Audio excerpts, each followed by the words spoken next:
बिस्मिल्लाहिर्रहमानिर्रहीम। Dear students of first year civics, अस्सलाम वालेकुम।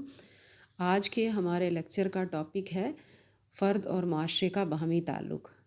ये चैप्टर नंबर 2 में आपको मैं बेसिक कंसर्न्स के बारे में पढ़ा रही हूँ। पहले मैंने आपको ख़ानदान का पूरा टॉपिक पढ़ा दिया है, उसके बाद माशरा शुरू हुआ। माशरे में सबसे पहले मैंने आपको माशरे का मफ़हूम, उसकी तारीफ़ और माशरे की खसूसियात बताई थी। उसके बाद आज का जो टॉपिक है वो है फ़र्द और माशरे का बाहमी ताल्लुक़। इस पे आपको क्वेश्चन 3 तरह से आ सकता है, जो मैंने मेंशन कर दिया है कि माशरे के मकासद क्या हैं, बाहमी ताल्लुक़ क्या है और फ़र्द और माशरा लाजिम व मलज़ूम हैं, वजाहत करें।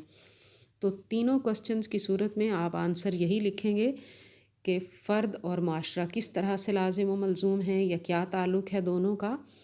तो नंबर 1 है कि इंसान माशरती हैवान है, यानी फ़र्द माशरे के बग़ैर नहीं रह सकता। पैदाइश से लेकर मौत तक एक फ़र्द माशरे के ताउन का मोहताज रहता है। जैसा कि अरस्तू ने भी कहा था, man is a social animal. अगर कोई फ़र्द माशरे से कता ताल्लुक़ कर भी ले तो फिर भी किसी न किसी मरहले पर उसे माशरे की ज़रूरत ज़रूर पेश आती है। फिर नंबर 2 पे बकाए नस्ल और इंसानी परवरिश के लिए भी मुआशरा बहुत ज़रूरी है। इंसान जब पैदा होता है तो बिल्कुल बेबस और लाचार होता है, वो एक घूंट पानी भी खुद नहीं पी सकता।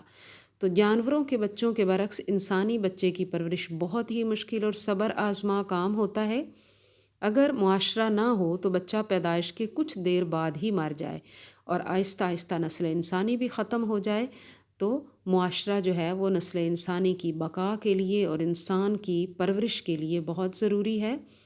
फिर है क़ुव्वत गोयाई। इंसान हैवान नातिक है। अल्लाह ताला ने इंसान को बहुत सारी सलाहियतें दी हैं और ये जितनी भी सलाहियतें अल्लाह ताला ने इंसान को दी हैं, ये माशरे की बदौलत नशोनुमा पाती हैं और पॉलिश होती हैं। अगर फ़र्द माशरे में ना रहे तो इन सलाहियतों का नशोनुमा पाना मुमकिन ही ना हो।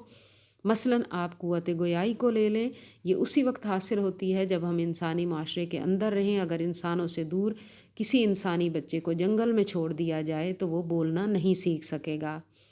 नंबर 4 पे देखें, तालीम व तरबियत। ये भी माशरे की बदौलत ही मुमकिन होती है। एक इंसान जिन लोगों में रहता है, जिस किस्म के ख़ानदान से उसका ताल्लुक़ होता है, वो उसी किस्म की तालीम व तरबियत हासिल करता है और उसी के मुताबिक उसकी ज़हनी सलाहियतें नशोनुमा पाती हैं। फिर तहज़ीबी और सकाफ़ती वरसे की तरक्की भी माशरे ही की मरहून मिन्नत है।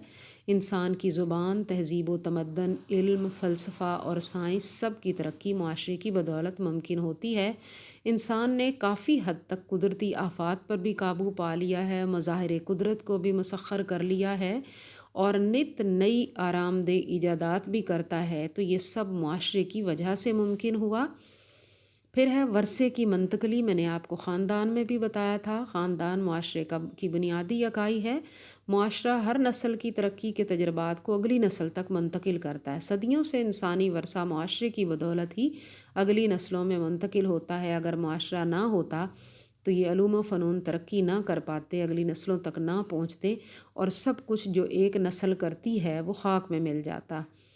फिर आगे आप देखें कि ज़रूरियात की तकमील होती है माशरे की बुनियाद पर। अफराद की, फ़र्द की बहुत सारी ज़रूरियात होती हैं और अगर माशरा ना हो तो उनकी ज़रूरियात की तकमील मुमकिन ही नहीं है। मसलन फ़र्द को रोटी, कपड़ा, मकान, ये सारी अशिया चाहिए, ये सब उसकी बुनियादी ज़रूरियात हैं और माशरा तक़सीम कार के असूल की बदौलत काम करता है।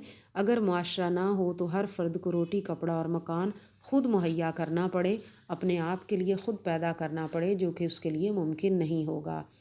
फिर है इज्तमाई तरक्की के तमाम अफराद की इज्तमाई तरक्की किसी ख़ास ग्रोह या तबके तक महदूद नहीं है, बल्कि अफराद की इज्तमाई तरक्की मुआशरे का मंशा और मुद्दा है, जो सिर्फ़ इसी की बदौलत मुमकिन है कि तमाम जो भी तरक्की होती है उससे तमाम नस्ल इंसानी मुस्तफ़ीद होती है और ये माशरे की बदौलत ही है।